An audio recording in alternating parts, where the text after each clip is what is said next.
But you can do it one step at a time. You can't. But can't you? No, you can't. You can't create the rules of football, soccer.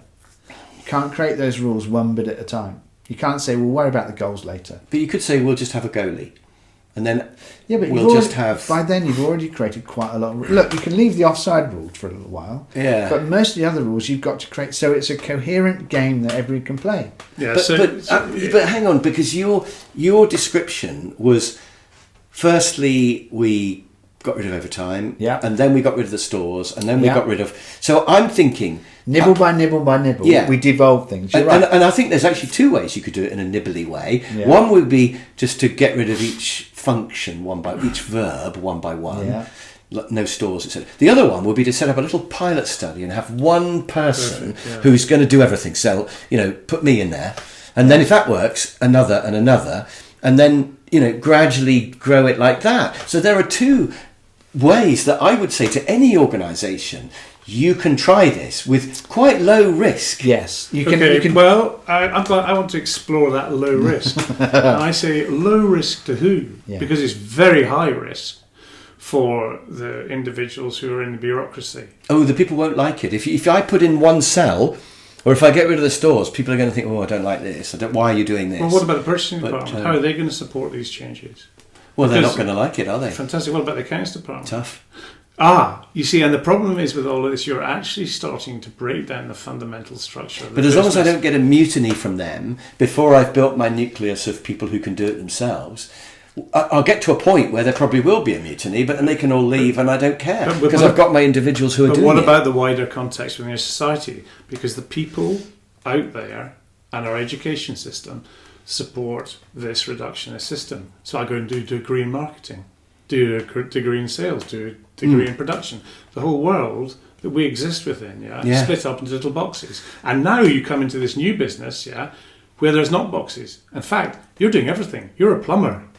So people haven't done this because it's inbuilt into our culture to specialise. But once they've seen it, they easily could do it in a nibbly way, couldn't they? No. So first of all, it's the most common model out there. You use it, and you struggle with it, which I find unbelievable because I struggle with the way you're doing it, even though I do it. No, you're struggling. Not with. I think you're struggling with what the boundaries that you operate within, and to actually take up a bit of paper and pencil and write them down.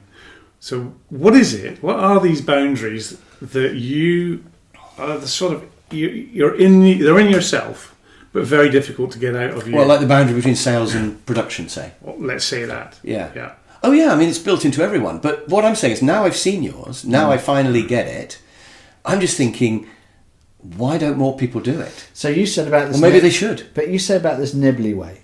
Yeah. And it's a tough one. Let's say you're playing football. Every day you're playing football. You know all about football. Everyone knows what strategies to use, what part they play in the game. The coach knows what he's doing. The captain knows what he's doing. The manager knows what he's doing. It's all fantastic. There's fans understand it. And you say, what we're going to do is we're going to transition to tennis in a nibbly way. No, start with a net. Yeah.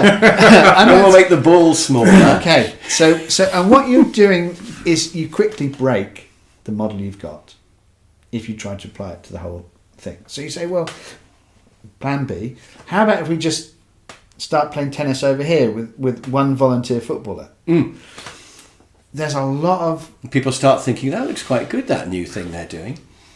We have 2 tennis leagues and 3 tennis. Most of the people on that football team are going to... The coach, for example, is going to say, well, I know nothing about that. Yeah, don't like that. Yeah. Yeah. Oh, it's a rubbish game, that, isn't it? Yeah, I hate it. Yeah, terrible. Yeah. He's not looking after that net all the time, is he? When he goes off for a loo, I might just snip a bit there. And you get a lot of...